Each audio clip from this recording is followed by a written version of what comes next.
राजस्थान यानी रिसेप्टिव, राजस्थान यानी रिफाइन और राजस्थान यानी रिफॉर्मिंग, राजस्थान यानी रिस्पॉन्सिव और अब राजस्थान यानी राइजिंग। वो राजस्थान जो राइज होते होते वाइस डील के जरिए सरप्राइज करेगा अपने अपने स्टाइल में। क्या वाकई में 30 से 35 लाख करोड़ के आसपास के एमओयू राजस्थान की अर्थव्यवस्था को 2030 तक 30 लाख करोड़ की और 2047 तक राजस्थान को विकसित राजस्थान बना देगा? प्रधानमंत्री का कार्यक्रम में आना बताता है कि विदेशी निवेश के लिए केंद्र सरकार पूरी तरह से राजस्थान के साथ है। आनंद महिंद्रा, कुमार मंगलम बिरला, अनिल अग्रवाल और अडानी का समिट में आना बताता है कि राजस्थान में अपार संभावनाएं हैं, राइज होने की अपार संभावनाएं हैं और बीते इतिहास को बदलने की। बीता इतिहास यानी पूर्व मुख्यमंत्री वसुंधरा राजे के दौर में रिसर्जेंट राजस्थान में 3.37 लाख करोड़ के एमओयू हुए, लेकिन जमीन पर उतरे थे सिर्फ 10% यानी बेहद कम। इनमें से 4% प्रोजेक्ट लिटिगेशन में फंस गए थे और इतने ही पेंडिंग रह गए थे। महज 1.20 करोड़ के एमओयू कुछ ही महीने में निरस्त हो गए थे।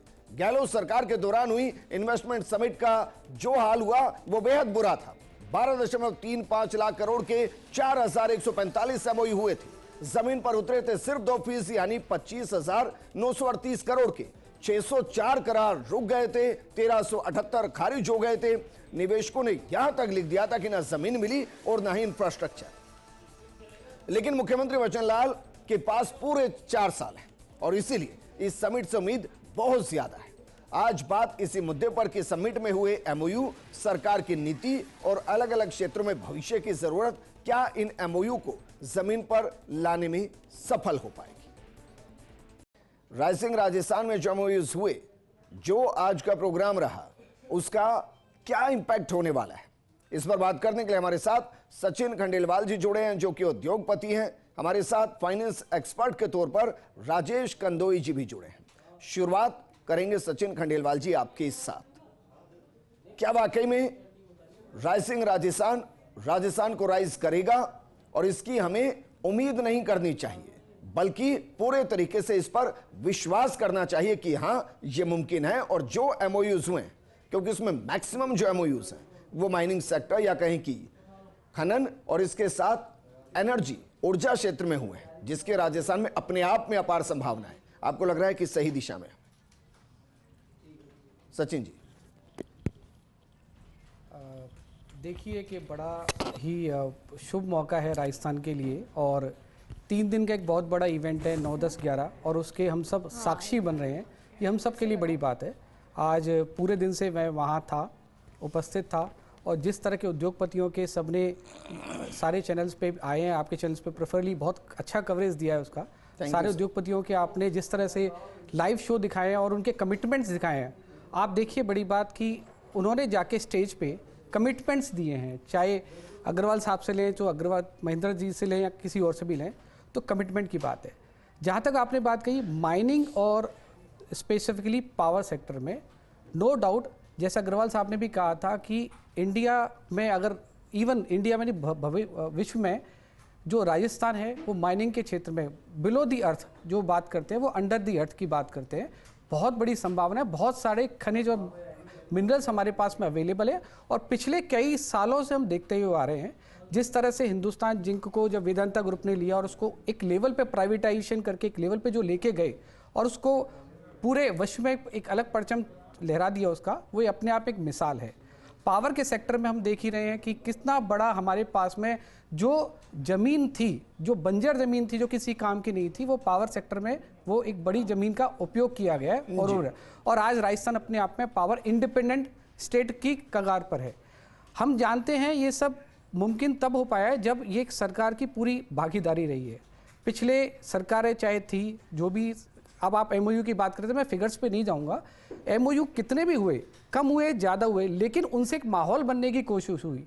आज ही हम सब हमारे एक एंटरप्रेन्योरशिप ग्रुप में बात कर रहे थे विब्रांट गुजरात की। तो विब्रांट गुजरात आप देखिए कितने साल पहले शुरू हुआ था और आज गुजरात में उसकी हकीकत क्या है। तो ये हकीकत बनने में समय लगता है जी। एक दिन में कोई किला या कोई महल या कोई दीवारें नहीं बनती, पर जो कमिटमेंट्स इस सरकार के हैं, जो सबसे अच्छी बात हम एक ग्रुप में ये बात कर रहे थे कि अब तक की सरकारों ने जो समिट करते थे वो ऑलमोस्ट जाने वाली सरकार के टाइम पर होते थे, या तो चौथे साल में या पांचवें साल में। इस बार सरकार ने पहले साल में ये करके ये साबित करने की कोशिश करी है कि अगर हम 5 साल में, आप ही उनसे पूछ पाएंगे कि भाई आपने शुरुआत किया तो 5 साल में क्या किया। भाई अभी तक जो सरकारें थी उनका कमिटमेंट इन्वेस्टमेंट के लिए नहीं होता था, उनका कमिटमेंट होता था इन्वेस्टमेंट के जरिए वोटों को किस तरीके से अपने पक्ष में इन्वेस्ट कराया जाए। यही मतलब हुआ ना। बिल्कुल भाई अगर स्टेट के लिए सीरियस होते तो पहले साल में करते मुख्यमंत्री की तरह, और यही तो वजह है। मैं किसी को कह नहीं रहा हूं, लेकिन गहलोत सरकार के अंदर सोचिए 12 लाख करोड़ से ज्यादा के एमओयूज हुए और जमीन पर सक्सेस रेट महज 2%, 25,000 करोड़ के आसपास। और निवेशक क्या कह के गए कि ना तो जमीन दी और ना इंफ्रास्ट्रक्चर दिया। राजेश कंदोई जी, मैं कंपेयर नहीं कर रहा हूं, लेकिन सर कंपैरिजन होता है भाई। वसुंधरा राजे जी के टाइम पे 3.37 लाख करोड़ के एमओयूज हुए, सक्सेस रेट 35,000 करोड़ के आसपास, मतलब 10% के आसपास। गहलोत साहब के टाइम में सिर्फ 2% के आसपास। यहां एक कमिटमेंट क्या आपको लग रही है कि भाई उद्योगपतियों की तरफ से कमिटमेंट है, सरकार की तरफ से कमिटमेंट है, सिस्टम की तरफ से कमिटमेंट है, सेंटर की तरफ से कमिटमेंट है, और वो कमिटमेंट अपने आप में आने वाले 4 सालों में जमीन पर एग्जीक्यूशन को लेकर आएगी? बिल्कुल, जिस प्रकार से अभी राजस्थान सरकार ने और पूरी की पूरी मशीनरी ने जिस प्रकार से कमिटमेंट दिखा करके इस एक बहुत ही शानदार इवेंट को ऑर्गेनाइज किया है, और देश के लगभग हर राज्य से लगभग 32 देशों से निवेशक इस कार्यक्रम में आज शामिल हुए हैं। उन्होंने सरकार के साथ में एमओयू किए हैं, और जो कमिटमेंट सरकार ने अभी दिखाया है 1 साल पूरा होने के पहले इस समिट को करना, जिस प्रकार से अभी खंडेलवाल जी बता रहे थे कि लगभग सरकारें जाते जाते इस इन्वेस्टमेंट समिट को करते हैं तो वो इन्वेस्टमेंट समिट एक खाली इवेंट बन के रह जाती है। दूसरी बात, पहले जो सरकारें रही वो इस मामले में भी बहुत कंफ्यूज थी कि उद्योगपतियों को बुलाया जाए या उनको गालियां दी जाए। तो अभी सरकार ने जिस प्रकार से एक पूरा वातावरण बनाया है और निश्चित रूप से अपने अधिकारियों के प्रति उनको एक वापस फॉलो बैक कि जो एमओयू हुए हैं वो किस प्रकार से उनको एक सिस्टमेटिक तरीके से धरती पर उतारने का काम करेंगे, ज़मीन पर लाने का काम करेंगे, ये ऐसा हर आदमी के मन में विश्वास है। और आज जिस प्रकार से प्रधानमंत्री जी ने कहा कि चुनौतियों का सामना करने का नाम राजस्थान है, और राजस्थान के पास जो प्रचुर मात्रा में नेचुरल रिसोर्सेज है, मैन पावर है, स्किल है, उन सब का यूज करते हुए, और अभी जो आज लगभग 35 लाख करोड़ के एमओयू साइन हुए हैं, उनमें से अगर 10% भी पहले वर्ष में होते हैं तो ये हमारे टोटल बजट एक्सपेंडिचर से ज़्यादा होते हैं। बिल्कुल ठीक बात है। और सर ये तो मैं कल, जब हमारी दिल्ली न्यूज़ एडिटर अदिति भी हमारे साथ जुड़ी थी, तो कल हम इनसे भी यही बात कर रहे थे कि भाई अगर 10% हो रहा है पहले साल में, तो मैं उसको बाय डिफॉल्ट 30% मान रहा हूं सर, क्योंकि आप तो पैरेलल की बात कर रहे हैं ना, जो प्रत्यक्ष है। एक इंडस्ट्री के साथ अप्रत्यक्ष तौर पर बहुत ज्यादा चीजें जुड़ती हैं और उसका कैलकुलेशन बहुत अलग होता है। अदिति, क्योंकि आज का दिन राजस्थान के लिए शुभ है, और शुभ इसलिए क्योंकि एक उम्मीद है, उम्मीद की किरण है, राइज होता राजस्थान है। एक आनंद महिंद्रा ने कहा कि प्लग एंड प्ले, क्या राजस्थान उसके लिए तैयार है? और राजस्थान से ज्यादा क्या उद्योगपति तैयार है कि आइए इन्वेस्ट कीजिए और कमाना शुरू कीजिए और राजस्थान की अर्थव्यवस्था को बढ़ाना शुरू कीजिए? इवेंट ही नहीं, इसके लिए जो तैयारियां सरकार ने की है वो वाकई अभूतपूर्व है। 2 दर्जन से ज़्यादा सेक्टर स्पेसिफिक पॉलिसीज बनाई गई है। सेक्टर स्पेसिफिक इंडस्ट्रियल पार्क का उन्होंने पूरा खाका तैयार करा है, और जो प्लग एंड प्ले की जैसे आप बता रहे हैं, तो इस प्रकार से कि इन्वेस्टमेंट के लिए माहौल बनाया गया है। क्योंकि इन्वेस्टमेंट को और कुछ नहीं चाहिए, एक विश्वास चाहिए होता है कि जो व्यक्ति यहाँ इन्वेस्टमेंट करेगा जी, उसको सरकार की तरफ से कोई अड़चन पैदा नहीं होगी तो भी बहुत होता है। और जब सरकार आगे बढ़ करके सहायता करने के लिए उत्सुक होती है तो हर व्यक्ति, जिस प्रकार से ठीक है यहाँ एजुकेशन हब बनी, वेडिंग डेस्टिनेशन बने, इसी तरह से राजस्थान को इन्वेस्टमेंट हब बनाने के लिए पूरा ये प्रयास चल रहा है। ठीक है अदिति, प्लग एंड प्ले और दौड़ने के लिए राजस्थान तैयार? आपका ये सवाल जो है, दौड़ने के लिए राजस्थान तैयार है। पहले तो मैं आपको इस भाग में बता देती हूँ पहला भाग, लेकिन मैं आपसे अपनी चिंता भी व्यक्त करना चाहती हूँ। मैं एनवायरमेंटलिस्ट ढूंढ रही थी आज, क्योंकि मैं दिल्ली से आती हूँ, गुड़गांव में रही हूँ, इसलिए मैं आपसे ये बताना, राजस्थान पे उस चिंता को व्यक्त करेंगे। लेकिन उससे पहले, जब नरेंद्र मोदी का चेहरा आ गया तो आज इस इवेंट में बहुत बदलाव आया, इसमें कोई डाउट नहीं। आज से 3-4 महीने पहले जब भी इस तरह के इवेंट का जिक्र होता था तो कोई भी बड़े से बड़ा नेता या जो पूर्व मुख्यमंत्री हो, मैं पिछले 3-4 बार की बात कर रही हूँ, सभी का ये मानना होता था कि हाँ, ये सरकारों में ऐसे इवेंट्स होते हैं, कुछ आते हैं इन्वेस्टमेंट, ये एक अच्छे पीआर एक्सरसाइज होती है और ठीक है, ये होता है। लेकिन जैसे ही नरेंद्र मोदी इससे खुद को जोड़ा, जैसे उन्होंने ग्लोबली भारत और भारत से राजस्थान की अहमियत का जिक्र किया, अपने आप में इस इवेंट में बहुत ज्यादा फर्क आ गया। क्योंकि नरेंद्र मोदी कहां देख रहे हैं, वो अर्जुन क्या वो निशाना है उनका कि वो तीसरी अर्थव्यवस्था पर जाना चाहते हैं। बिल्कुल। और जाहिर तौर पे वो आज देखने को नजारा भी मिला और कहीं ना कहीं आज भजन लाल सरकार के लिए भी बहुत महत्वपूर्ण दिन है। लेकिन चिंता की बात, आज जब हम वहाँ बैठे थे तो हम एनवायरमेंटलिस्ट मैं ढूंढना चाह रही थी, मैं समझना चाह रही थी, और विजेंद्र मैं चाहती हूँ आपके माध्यम से आप अभी नहीं बार बार इस बात को उठाएं, क्या राजस्थान तैयार है? हम जब विकास की दौड़ में आगे बढ़ते हैं, आप देखिए रेलवे, हॉस्पिटल, डॉक्टर्स, इतनी भर्तियां सरकारी खाली है।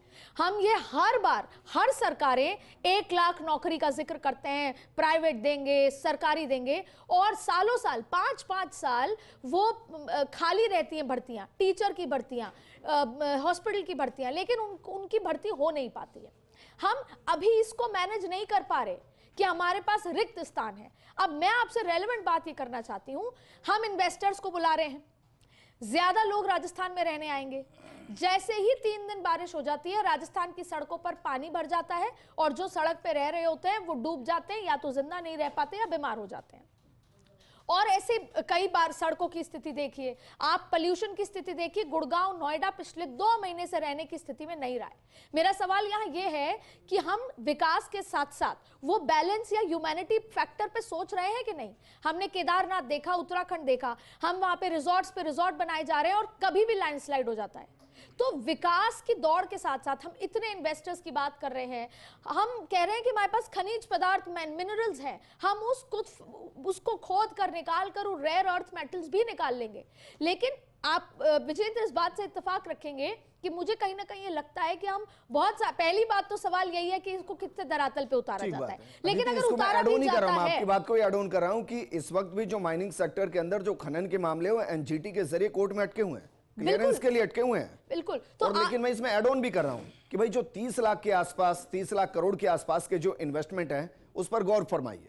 मैक्सिमम जो है वो ग्रीन एनर्जी की तरफ है, मतलब आप सोलर एनर्जी कहिए, विंड एनर्जी कहिए। दूसरा एमसेंट को लेकर आंकड़ा छोटा है लेकिन भविष्य में बड़ा होगा, और वो एक तरीके से पर्यावरण को संतुलित करने के लिए है कि भाई बजरी का अति दोहन खत्म हो, उसका विकल्प एमसेंट की तरफ हो। तो क्या वाकई में मैं इसलिए कह रहा हूं कि जब हम इस पूरी समिट के अंदर बाइफरकेट कर रहे हैं तो हमें बाय डिफॉल्ट दिख रहा है कि हाँ, पर्यावरण को साथ में रखते हुए, पर्यावरण के साथ चलते हुए हम विकास की राह पर आगे बढ़ रहे हैं। और ये एक इंटरेस्टिंग है, जितना कचरा, जितना सामान, जितने लोग यहाँ पलायन करके आएंगे, जितना वेस्ट मटेरियल निकलेगा, क्या उसको डिस्पोज करने का, उसको कहीं ना कहीं यूटिलाइज करने का हमारे पास कोई मैकेनिज्म है? आज भी आप देखिए, अभी आप 1 घंटे बाद विजेंद्र मेरे साथ सी स्कीम के सर्कल पे चलिए, आपको आधा घंटा अगर वहां तक पहुंचने में ना लग जाए। हमारी सड़कें सही नहीं है, हमारा मैनेजमेंट सही नहीं है, हम और भीड़ बुलाएंगे।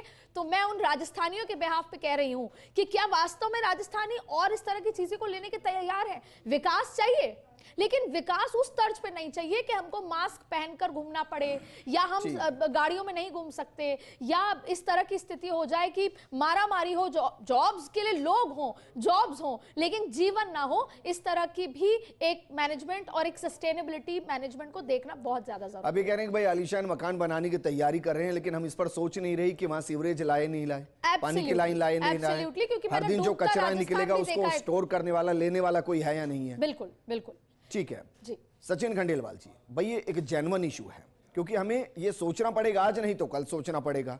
दिल्ली सोच के थक गया, कुछ नहीं कर पा रहा है, वो गैस चैम्बर बन जाता है।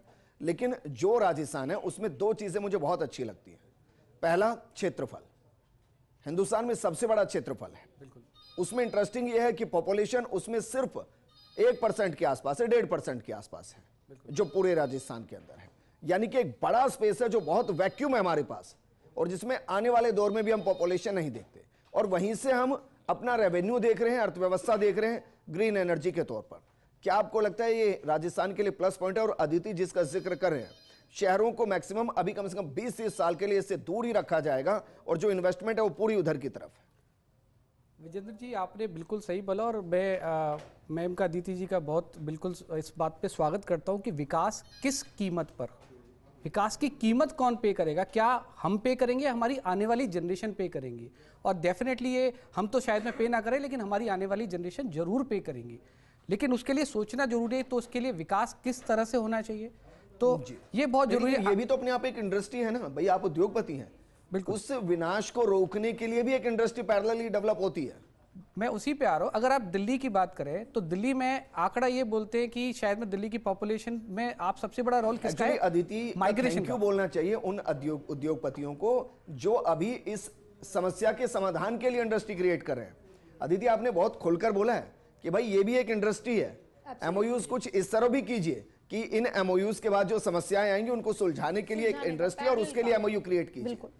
तो मैं अदिति की बात को बढ़ाते ही कहता हूँ कि राजस्थान में अगर आप देखें तो इसकी प्रॉक्सिमिटी अब जो एनसीआर के साथ में जुड़ती है और उसके साथ साथ जो इस तरह से नेशनल एक्सप्रेसवे जो बने हैं उसके साथ साथ अब देखिए कि ऐसे सेक्टरों का बहुत बड़ा कंट्रीब्यूशन हो सकता है। राजस्थान में अभी भी सर्विस सेक्टर का कंट्रीब्यूशन बहुत कम है। As a being an IT professional हम लोग देखते हैं कि सर्विस सेक्टर के लिए मैं कई बार आपके फोरम पे आया हूँ, बात भी करी है मैंने, और हमेशा हैदराबाद, बेंगलोर या पुणे की तरफ ही देखा जाता है, जबकि राजस्थान के ही बच्चे बेंगलोर में अगर आप देखें हर दूसरे घर में, तीसरे घर में, जैसे आप केरल में जाएंगे हर दूसरे घर में बच्चा पंजाब में, हर दूसरे घर में कनाडा में है, केरल में हर दूसरा बच्चा दुबई में, ऐसे राजस्थान के हर दूसरे तीसरे घर में बच्चा या तो बेंगलोर में, हैदराबाद में, पुणे में है। इसका मतलब राजस्थान से टैलेंट है, हाईएस्ट यूनिवर्सिटीज हैं हमारे पास में। आईटी सेक्टर में हम लोग क्यों अभी भी पीछे हैं? अगर आप बात करें, मैं एक थोड़ा अपफ्रंट पे बात करना चाहूँगा, SEZ कब बना था? SEZ बने हुए शायद में 2006 में शायद मैं उसके इनॉग्रेशन में उपस्थित था। लेकिन आज भी देखिए आप SEZ जाने के लिए वहाँ अगर किसी महिला कर्मी को जाना है तो क्या उनके पास में प्रॉपर लॉजिस्टिक है? मैं किसी सरकार के ऊपर नहीं बात कर रहा, लेकिन ये जरूरत है, समय की जरूरत है, लॉजिस्टिक्स की जरूरत है आपको। अगर आईटी सेक्टर एक ऐसा सेक्टर है जिसमें बहुत बड़ी संभावना है। आपके चैनल पे मैंने कई बार बोला है, डाटा सेंटर इंडस्ट्री है हमारे पास में, इतना पावर, एक्सेस पावर अवेलेबल हो सकता है। तो ग्रीन डाटा सेंटर पे गवर्नमेंट ने कुछ पॉलिसी बनाई है, लेकिन गवर्नमेंट ने पॉलिसी केवल टॉप 3 डाटा सेंटर्स के लिए बना दी। मैं यहाँ पे आपके चैनल के माध्यम से एक चीज और बोलना चाहूंगा, गवर्नमेंट को ये माइग्रेशन को रोकने के लिए क्या करना चाहिए? दूसरा जयपुर क्या दूसरा दिल्ली बन जाएगा? मेरा कंसर्न तो इतना है कि अभी फिलहाल सरकारी स्कूलों में टीचर कितने हैं? हम आईटी सेक्टर तक या हम ये SEZ का जो यूथ का यूटिलाइजेशन तो तब करेंगे जब सरकारी स्कूलों में एक्चुअली में मिड डे मील पूरा ढंग से मिल रहा हो और उन बच्चों को 10वीं 12वीं 8वीं 9वीं की पढ़ाई ढंग से मुहैया करा रही हो। हम डेवलपमेंट की तरफ तो आगे बढ़ रहे हैं, पर हम बेसिक्स को पूरी तरीके, साफ पानी भूल चुके हैं, साफ हवा भूल चुके हैं, एक प्रॉपर सड़क भूल चुके हैं। और हम जिस तरीके से कंस्ट्रक्शन, आप और हम बात कर रहे हैं, हम अपने अपने घरों में जाए, हमने छज्जा बाहर निकाला हुआ होगा, तो हमारी तो बेसिक्स की लड़ाई है, टीचर नहीं है। आप भाई अदिति, एक पैरेलल व्यवस्था मैं चलिए उदाहरण के साथ समझता हूं या समझाने की कोशिश करता हूं। हमारे पास 2 मंजिल का मकान है, नीचे हम रह रहे हैं और अभी ऊपर भी हम ही रह रहे हैं, और हमारा हर महीने 20,000 रुपए का कर्जा हो रहा है। एक लिमिट के बाद आकर हम या तो ऊपर का किराए पे देंगे और उससे कर्जे को कम करने की कोशिश करेंगे और बच्चों को पढ़ाने की कोशिश करेंगे, या फिर हम कर्जे को बढ़ाते चले जाएंगे और एक दौर आएगा कि पूरे घर को बेचने की नौबत आ जाएगी और जेब में कुछ नहीं बचेगा। राजस्थान 5.5 लाख करोड़ से ऊपर के कर्जे में, अभी सरकार के पास पैसा नहीं होता। ये इन्वेस्टमेंट समिट, मुझे व्यक्तिगत लगता है कि भाई सरकार की जेब में अगर पैसा होगा तो नौकरी होगी, नौकरी होगी तो स्कूल में अध्यापक होंगे, स्कूल में अध्यापक होंगे तो जैसे आप कह रहे हैं कि भाई बाकी चीजें भी होंगी। सरकार हर साल कर्जा उठा रही है, मैं इसमें बहुत उम्मीदें ढूंढ रहा हूं कि भाई सरकार के पास पैसा आएगा तो व्यवस्थाएं आएंगी। विजेंद्र जी, अब तो ग्लोबली ये और मुहिम हो गई है कि पॉपुलेशन बढ़ानी है, चाहे रशिया हो और चाहे भारत हो, और अब तो ये भी है कि 2 और 2 से तो कम काम ही नहीं है, अब तो 2 और 3 हो। तो आप सोचिए हम क्या तैयार है इतनी पॉपुलेशन के लिए, और उसके बाद उनको किस तरह की जीवन देना है, उसके लिए क्या पूरा भारत तैयार है? ये बहुत बड़ा सवाल है। अच्छा, लेकिन ये भी इंटरेस्टिंग है, खैर ये डिबेट अलग दिशा में जारी है, लेकिन मैं सिर्फ इसको क्लियर ही कर रहा हूं कि भाई हम 2 हमारे 3, ये RSS प्रमुख मोहन भागवत ने कहा। उसके पीछे का कारण क्या है? चाइना लीजिए, जापान लीजिए, कोरिया लीजिए, रूस लीजिए, ब्राजील लीजिए और फ्रांस लीजिए, इनके पूरी चीजों को समझिएगा। उन्होंने आज से 20 साल पहले पॉपुलेशन को कंट्रोल किया, 1 बच्चे पर आए, फिर 1 बच्चे से हटे। आज की हकीकत यह है कि 20 साल के कंपैरिजन में उनकी पॉपुलेशन घट रही है और आने वाले 30 साल में इनमें से कई देश ऐसे होंगे अदिति जहां वहां पॉपुलेशन आज के दौर से, आज की कह रहा हूं मैं, जो आज की पॉपुलेशन है वहां से 30 से 40% बचेगी, और वो भी कौन सी, बुजुर्गों की। तो ये रिफॉर्मेशन है, जनरेशन शिफ्ट है। अगर हम 3 बच्चे आज पैदा कर रहे हैं ना, तो मैं बता रहा हूं कि 2050-60 तक पॉपुलेशन इतनी होगी जितनी अभी है। ये एक इंटरेस्टिंग फैक्ट है। मैंने इस पर प्रोग्राम किया, इसको मैं कहूंगा कि सब देखिएगा। इस टॉपिक को एक लाइन से इसलिए खत्म करूंगी, पर ये कहूंगी कि रूस को सेना चाहिए तो किसी देश को हिंदू वोट चाहिए, इसीलिए पॉपुलेशन बढ़ानी है। सबको अपना अपना फायदा चाहिए। देश में क्या होगा, वो पॉपुलेशन कैसे कंट्रोल और उसको कैसे सहेजा जाएगा, वो किसी को चिंता नहीं। वो भी बात सही है। चलिए, लेकिन कंदोई जी मैं वापस मुद्दे पर लौटता हूं कि भाई राइजिंग राजस्थान, हमारे पास स्पेस बहुत है। बिल्कुल। पर्यावरण प्रॉब्लम यह है कि दिल्ली चैम्बर है, कुछ नहीं, विस्तार नहीं कर सकता। एनसीआर की दिक्कत यह है कि लिमिट से ऊपर एक्सटेंड करेगा तो प्रॉब्लम आएगी, हालांकि कनेक्टिविटी के साथ उसको देखा जा रहा है। राजस्थान के साथ इंटरेस्टिंग चीज यह है कि अभी भी क्षेत्रफल का एक बड़ा हिस्सा है, मैं कहूं कि 60% से ज्यादा हिस्सा है जहां पॉपुलेशन दूर दूर तक नहीं है और उसका इस्तेमाल भी नहीं हो रहा है। अगर उसका हम इस्तेमाल कर रहे हैं और उसे पैसा आ रहा है और वो ग्रीन एनर्जी के तौर पे आ रहा है, वो एमसैंड के तौर पर आ रहा है, या बिना पर्यावरण को नुकसान पहुंचाए आ रहा है, वही तो ये राइजिंग राजस्थान है। जी बिल्कुल। अभी जैसे अदिति जी ने पर्यावरण का जो मुद्दा उठाया, उसको भी ध्यान में रखते हुए सरकार ने इसी साल में और अभी 1 महीने में ही 20 नए औद्योगिक क्षेत्रों की घोषणा करी है।